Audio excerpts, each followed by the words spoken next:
والسلام على رسول الله وعلى أهله وصحبه ومن تبعهم بإحسان إلى يوم الدين. My dear brothers and sisters in Islam, inshallah today we resume our study of Hadith number 8 under the chapter of speaking gently with parents. You know, just yesterday somebody sent me a message where they said that in our community, this is in Milwaukee community, where a son hit his mother so hard that he broke her wrist. Speaking gently is it's a much lesser issue. These are real cases in our community, and that's why adab is so crucial. Today, we're under the chapter of speaking kindly with parents, and there's a question we're trying to address, and that is, if someone opens up to you about their sins, how should you talk to them? How do you react to them?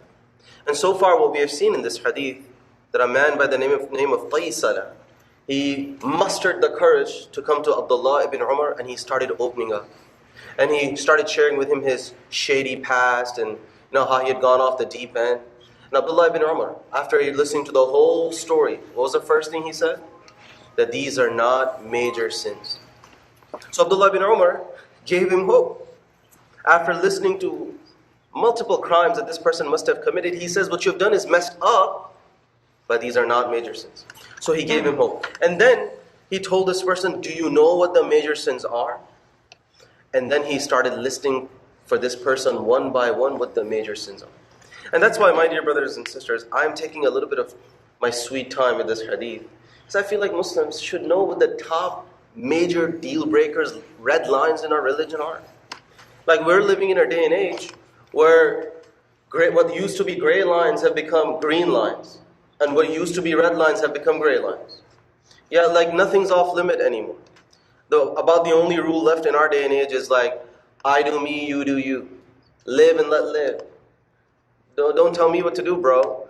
That's the attitude. So I feel like we as Muslims should know very well what the major deal breakers are. We're all making mistakes, but these are the major red lines, major red areas that you don't want to come even close to.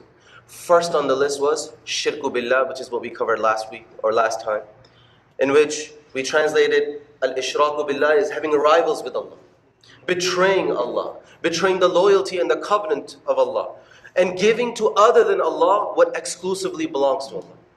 Today, the second on the list is nasmatul or qatlun nasma, which basically means committing murder, taking a human life.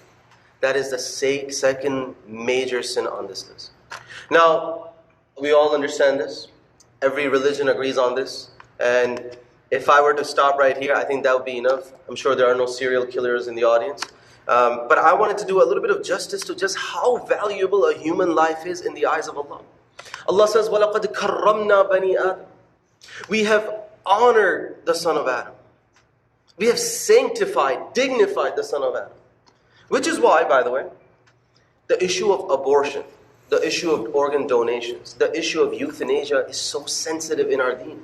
Because every single one of them kind of compromises the dignity that Allah has given to a human being. And guess what? I feel like most human beings intuitively understand that a human life is more valuable than any other living thing out there. That's why most human beings, overwhelming majority of human beings, have no problem with millions of cows being slaughtered every month so they can get their Angus and their steaks and their ribs. They got no problems.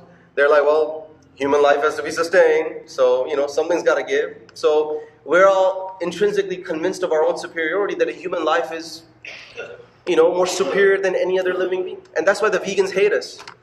And rightfully so, because the vegans, a lot of these vegans who are like agnostics and atheists, they don't believe in a God. In their eyes, everything in the world is just matter. So human beings are simply an arrangement of matter. Animals are also an arrangement of matter. Why are we intrinsically more privileged than any other composition of matter in the universe or on the earth? So in their eyes, they're right. So why are we taking the life of another living thing? What makes human beings so special? You have to believe in a creator to believe in the value, the intrinsic sacredness of a human life. And my dear brothers and sisters, I tell you, subhanAllah, there's a verse in the Quran that is so scary in this regard. where Allah subhanahu wa ta'ala says, وَمَن يَقْتُلْ مُؤْمِنًا مُتَعَمِّدًا. Whoever kills a believer intentionally, deliberately, with his own volition and planning, what's the consequence? فَجَزَاؤُهُ جَهَنَّمُ خَالِدًا فِيهَا. Then the consequence is Jahannam, hellfire. In it, this murderer will reside forever. And then Allah didn't stop there. This was crazy enough of a punishment. Eternity in hellfire. Allah says, وَغَضِبَ اللَّهُ عَلَيْهِ. Allah's wrath is upon this person. وَلَعَنَهُ. His curse is upon this person. وَأَعَدَّ لَهُ عَذَابًا عَظِيمًا. And He has a severe punishment for this person. Rarely in the Quran where you see punishments are being heaped upon another punishment, as we see in the case of a human being. This tells you just how meaningful, valuable a human life is in the eyes of Allah. So I wanted to emphasize that. Now, the third major sin on this list is what we call abandoning the battlefield. And in our day and age, this is not as applicable anymore. But back in the days when Muslims were out fighting in a just war, when the enemies and the Muslim army meets, and the battle is like, the battle is getting intense. Abandoning the battlefield for no tactical reason, and not for the fact that you are severely and massively outnumbered. For any Muslim to leave the battlefield out of sheer cowardice, that's a major sin. So that was another thing on the list that Abdullah ibn Umar mentioned. And then the fourth one on the list, and with this we'll stop today, and that is slandering a chaste woman. What does this mean? Accusing a lady who's pure and chaste, who has a clean character, accusing her of having an affair, accusing her of having a relationship outside of marriage. That is a major sin. And it is so hated in the eyes of Allah, you cannot begin to imagine. My dear brothers and sisters, this one is so applicable in our day and age, because you know what? We're living in a time where scandals and affairs are swirling in the air, where celebrity marriages last less than 60 hours. It's happening. So we as Muslims also become desensitized, and we also start taking these comments quite lightly. I hear it amongst Muslim circles where they'll be talking about another lady and they'll be talking about another Muslim lady saying things like, yeah bro, she's been around the block.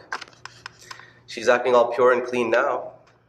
Just casually you're making these remarks and you have no idea you're committing a major sin. Let me give you an example, and inshallah with this we wrap up. I'm asking you guys, imagine for a second that you are in front of the Kaaba right now. If you're in front of the Kaaba right now and someone takes their shoe off and throws it at the Kaaba, what would happen? Instant janazah. I mean, this person is not going to last, because we all have the awe and the sacredness of the Kaaba in our heart. This is how valuable, this is how, the ta'zeem and the hurma of Kaaba in our eyes is so much, this person will not survive. Now listen to this hadith that comes in Bayhaqi, and inshallah it is authentic. The Prophet ﷺ says, and as Ibn Abbas narrates, that indeed a life and the honor of a believer is more sacred in the eyes of Allah than Kaaba. The reputation of a believer, a mu'min, is more sacred, more honored in the eyes of Allah than the Kaaba. How can we take this casually? Where we just offhand, off the cuff, just make remarks. We have to be very careful. I ask Allah subhanahu wa ta'ala to make us of those who are our brothers' keepers and our sisters' keepers, that we protect their honor in their presence and their absence. Subhana rabbika rabbil izzati amma yasifun. Wa salamun ala al-mursaleen. Walhamdulillahi rabbil alamin.